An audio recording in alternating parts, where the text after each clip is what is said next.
1 பாடம், துணைப்பாடம், இலக்கணம், புத்தக பயிற்சியெல்லாம் ஒரு தடவை ரிவிஷன் பண்ணிடலாம். போன வகுப்பில் நம்ம புறநானூறும் பாஞ்சாவலம் பற்றியும் நம்ம ரிவிஷன் பண்ணோம். இந்த வகுப்பில் மீதியை ரிவிஷன் பண்ணலாம்.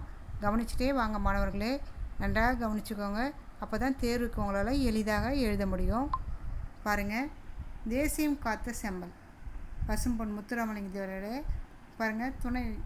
நம்ம நிரப்புக பார்க்கலாம். முதல்ல முத்துராமலிங்க தேவர் முதலில் உரையாற்றிய இடம் எது? சாயல்குடி. முத்துராமலிங்க தேவர் நடத்திய இதழின் பெயர் நேதாஜி. தேசியம் காத்த செம்மல் பசும்பொன் முத்துராமலிங்க தேவர் பாராட்டியவர் யாருன்னா திருவிக்கா. அடுத்தது பாருங்கள். இப்போ குருவினா, முத்துராமலிங்க தேவரை பாராட்டி பெரியார் கூறியது யாது?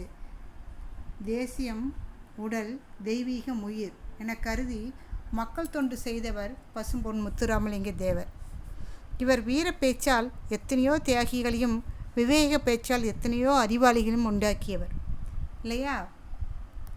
உண்மையை மறைக்காமல் வெளியிடுவதில் தனி துணிச்சல் பெற்றவர், சுத்த தியாகி என்று தந்தை பெரியார் பாராட்டினார். யாரை பாராட்டினார்? பசும்பொன் முத்துராமலிங்க தேவரை. முத்துராமலிங்க தேவரின் பேச்சுக்கு வாய்ப்பூட்டு சட்டத்தின் மூலம் தடை விதிக்கப்பட காரணம் என்ன? எதுக்கு அவங்களுக்கு வாய்ப்பூட்டு சட்டம் போட்டாங்க முத்துராமலிங்க தேவருக்கு? முத்துராமலிங்க தேவரின் மேடைகளில் ஆற்றிய வீர உரையை கேட்ட மக்கள் ஆங்கில ஆட்சிக்கு எதிராக வீர்கொண்டு எழுந்தனர். இதுதான் முக்கியம். அவருடைய பேச்சை கேட்டுட்டு மக்கள் என்ன செய்கிறாங்க? ஆங்கில ஆட்சிக்கு எதிராக வீர்கொண்டு எழுறாங்க. அதனால் அச்சமடைந்த ஆங்கில அரசு பல முறை அவரை கைது செய்து சிறையில் அடைத்தது. மேலும் வாய்ப்பூட்டு சட்டம் மூலம் மேடைகளில் அரசியல் பேசக்கூடாது என்று அவருக்கு தடை விதிக்கப்பட்டது. அவருக்கு தடையெல்லாம் விதித்தாங்க. அடுத்தது பாருங்கள், சிறுவினா பாருங்கள். நேதாஜியுடன் முத்துராமலிங்க தேவர் கொண்ட தொடர்பு பற்றி எழுதுகின்றிருக்கு. வங்க சிங்கம் என்று போற்றப்படும் நேதாஜி சுபாஷ் சந்திர போஸுடன் நெருங்கிய தொடர்பு கொண்டவர். அவரை தமது அரசியல் குருவாக ஏற்றுக்கொண்டார். முத்துராமலிங்க தேவர் என்ன செஞ்சார்? நேதாஜியை அரசியல் குருவாத்துக்கிட்டாங்க. முத்துராமலிங்க தேவரின் அழைப்பை ஏற்று கிபி 1939 செப்டம்பர் திங்கள் 6ஆம் நாள் நேதாஜி மதுரைக்கு வருகை தந்தார். நேதாஜி அவர்கள் தொடங்கிய இந்த தேசிய இராணுவத்தில் முத்துராமலிங்க தேவர் முயற்சியால் ஏராளமான தமிழர்கள் இணைந்தனர். விடுதலைக்கு பின் நேதாஜி என்ற பெயரில் வார இதழ் ஒன்றையும் நடத்தினார். அவ்வளோ பற்று அவர் மேலே, அவ்வளோ ஒரு மரியாதையும். அடுத்தது பாருங்கள், தொழிலாளர் நலனுக்காக முத்துராமலிங்க தேவர் செய்த தொண்டுகள் யாவை? 1938ஆம் ஆண்டு காலகட்டத்தில் மதுரையில் 23 தொழிலாளர்கள் சங்கத்தின் தலைவராக அவர் திகழ்ந்தார். 23 தொழிலாளர்களுடைய தலைவராக இருந்தார். ஒரு ஆலையை, நூற்பாலையை மீட்டு கொடுத்தார். இதெல்லாம் அவர் செய்த சாதனைகள். அடுத்தது சிந்தனை வினை பாருங்கள். சிறந்த தலைவர்களாகிய பசும்பொன் முத்துராமலிங்க தேவர் பண்புகள் எவை என நீங்கள் கருதுகிறீர்கள்? அவர் என்னென்ன பண்புகள் அவருக்கு சிறந்த பண்பு? நல்ல குண இயல்புகள் கொண்டு இருக்க வேண்டும், செயல்பாடுகள் நல்லதாக இருக்க வேண்டும்.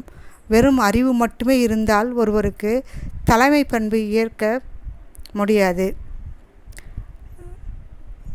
என்று கருத முடியாது. அறிவு மட்டும் இருந்துட்டால் போதும். அனுபவம், மனிதர்களை மதித்து நடந்து கொள்ளும் பண்பு ஆகியவற்றை கொண்டவராக சிறந்த தலைவராக விளங்க வேண்டும். அவர் பெரிய பணக்காரன்னு சொல்லியிருக்க. பணம் இருந்தாலும் பெரியவர்களுக்கு மரியாதை கொடுக்கிறவர். மக்களாக இணைந்து அவரை என்ன செய்கிற செயலாற்றினர். அதை தான் சொல்கிறாங்க அவர். அதனுடைய தொடர்ச்சி தான் பாருங்கள், நெடுவிடாவோட தொடர்ச்சி. இதெல்லாம் நான் உங்களுக்கு பிடிஎஃபாகவும் கொடுக்குறேன், பயப்படாதீங்க. நீங்கள் அப்படியே அழகாக நீங்கள் என்ன செய்கிறீங்க? இந்த நெடுவினாவை எழுதுங்க. நெடுவினா இதெல்லாம். அடுத்தது பாருங்கள், நிரப்புக பாருங்கள். சன்மார்க்க சண்ட மார்தம் என்று அழைக்கப்படுபவர் முத்துராமலிங்க தேவர். பசும்பொன் முத்துராமலிங்க தேவரை தென்னாட்டு சிங்கம் என்று கூறியவர் அறிஞர் அண்ணா. முத்துராமலிங்க தேவர் மதுரையில் நூற்பாலை ஒன்றில் வேலை தொழிலாளர்கள் உரிமைக்காக டேஷ் உடன் இணைந்து 1936ஆம் ஆண்டு போராட்டம் நடத்தினார். ஜீவானந்தத்தோட ஒரு பெரிய போராட்டம் பண்ணார். அதில் வெற்றியும் கண்டார். கப்பலோட்டிய தமிழர் இதை நீங்கள் என்ன செய்கிறீங்க, துணைப்படத்தை முன்னுரை தலைப்புகளாம் ஹெட்டிங்லாம் கொடுத்து அழகாக எழுதிக்கிட்டே வரீங்க. இதை எழுதி முடிச்சிங்கன்னா ஃபுல்லாக உங்களுக்கு துணைப்பாடமாகவும் அமையும், கட்டுரையாகவும். இவர் தலைப்பிலேயே இவருடைய பெயரில் நீங்கள் கட்டுரையும் எழுதலாம். நான் விரும்பும் தலைவர் கப்பலுடைய தமிழர், இதே தலைப்பில் நீங்கள் எழுதலாம்.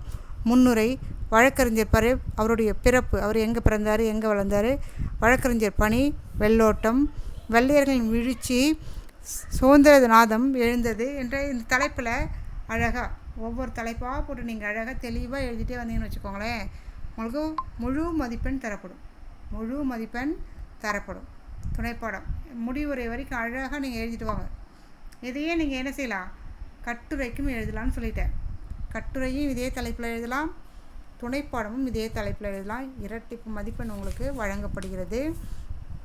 இல்லை எங்களுக்கு வேறு தலைவர்களை பற்றி நல்லா தெரியும் மிஸ் அப்படின்னா அதையும் எழுதலாம். நீங்கள் உங்களுக்கு எந்த தலைவரை பற்றி எந்த தலைவர் பிடிக்குதோ அந்த தலைவரை பற்றி எழுதலாம். எனக்கு காந்தியடிகளை பற்றி நிறைய தெரியும், நேருவை பற்றி எனக்கு நல்லா தெரியும், நான் படிச்சிருக்கிறேன் அப்படின்னா அதையும் எழுதலாம். உங்களுடைய நான் விரும்பும் தலைவருடைய தலைப்பு தான் கொடுத்துருக்கோம். நான் இதில் ஒரு கட்டுரை கொடுத்துருக்கேன். அதையும் பார்த்துக்கோங்க. அதையும் எழுதலாம், நீங்கள் சொந்தமாகவும் எழுதலாம், இல்லை இதையும் எழுதலாம். இப்போ இலக்கணம் பார்க்கலாம். வழக்குன்றதுல பொறுத்துக்கு பாருங்கள். பந்தர் இருக்கா, பந்தர் அப்படின்னா கடைப்போலி, மஞ்சு அப்படின்னா முதற்போலி, அடுத்தது அஞ்சு அப்படின்னா முற்றுப்போலி, அரையன் அப்படின்னா இடைப்போலி. இந்த பொறுத்துக்கு சரியான விடை இது. இப்போ உங்களுக்கு குருவினா, வழக்கு என்றால் என்ன? நம் முன்னோர்கள் எந்தெந்த சொற்களை எந்தெந்த பொருள்களில் பயன்படுத்தினார்களோ அச்சொற்களை அவ்வாறு பயன்படுத்துவது வழக்குன்னு சொல்கிறோம். அவ்வாறு பயன்படுத்துவது தான் வழக்குன்னு சொல்கிறோம். இப்போ தகுதி வழக்கின் வகைகள் யாவைன்னு, தகுதி வழக்கை 3ஆக பிரிக்கிறாங்க.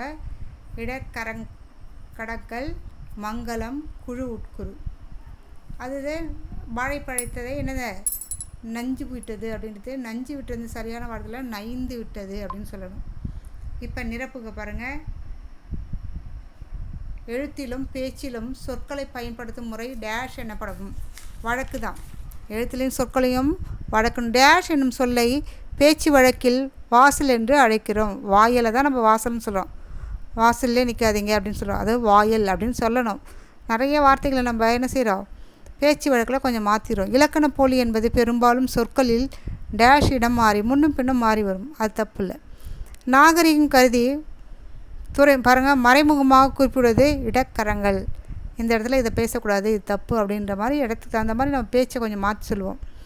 மங்களமற்ற சொற்களை மாற்றி மங்கள சொற்களாக குறிப்பிடுவது மங்களம். அவ்வளோதான். அடுத்தது பாருங்கள்,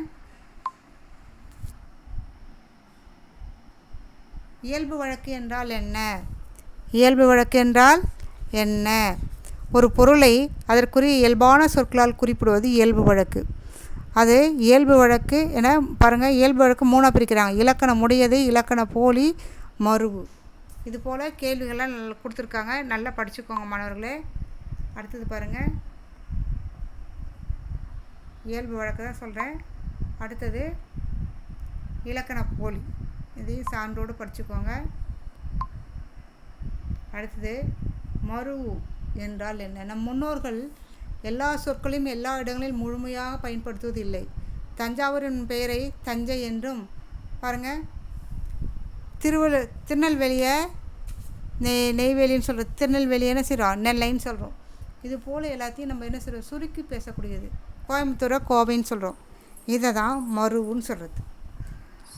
வார்த்தைகளை ரொம்ப சுருக்கிறது. இப்போ பாருங்கள், நான் விரும்பும் தலைவர் திருவி கல்யாண சுந்தரனாரை படித்து கொடுத்துருக்குறேன். பாருங்கள், அவரை பற்றி தான் கொடுத்துருக்குறேன். நீங்கள் கப்பலோட்டிய தமிழரை பற்றி கூட சொல்லலாம், எழுதலாம். முன்னுரை பாருங்கள், இளமை காலம், ஒவ்வொரு பகுதியாக உங்களுக்கு கொடுத்துருக்கேன். தெளிவாக படிச்சுக்கோங்க மாணவர்களே. முடிவுரை வரைக்கும் அழகாக எழுதிக்கோங்க. இதை எழுதினாலும் மார்க்கு, அதை எழுதினாலும் மார்க்கு. உங்களுக்கு சொந்தமாக தெரிஞ்சால் அதையும் எழுதுங்க, அதுக்கு உங்களுக்கு மார்க்கு கொடுக்கப்படும். இப்போ கலைச்சொல் அறிவோம் பாருங்கள். தமிழில் கொடுத்துருப்போம், அதை நீங்கள் இங்கிலீஷில் எழுதணும். இது கலைச்சொல். அடுத்தது பாருங்கள், கோடிட்ட இடங்களை தமிழ் எண் கொண்டு நிரப்புகன்னு இருக்குது. தமிழ் எண்கள் உங்களுக்கு தெரியும். காவு, ஞாச்சு, ரு, சு, ஏ, ஆ, கூ காவோ அப்படி சொல்லுவோம் நம்ம. அதை உங்களுக்கு ஒரு பாட்டாக கூட சொல்லலாம். எனது வயது தமிழில் இப்படி எழுதணும். நான் படிக்கும் வகுப்பு.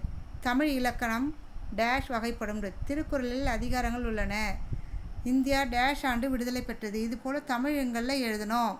நான் ரிவிஷன் பண்ணுறப்பையும் சொல்கிறேன், திரும்பவும் சொல்லியிருக்கேன் உங்களுக்கு ஏற்கனவே, திரும்பவும் சொல்லுவேன், பயப்படாதீங்க. இது உங்களுக்கெலாம் வரலாம்.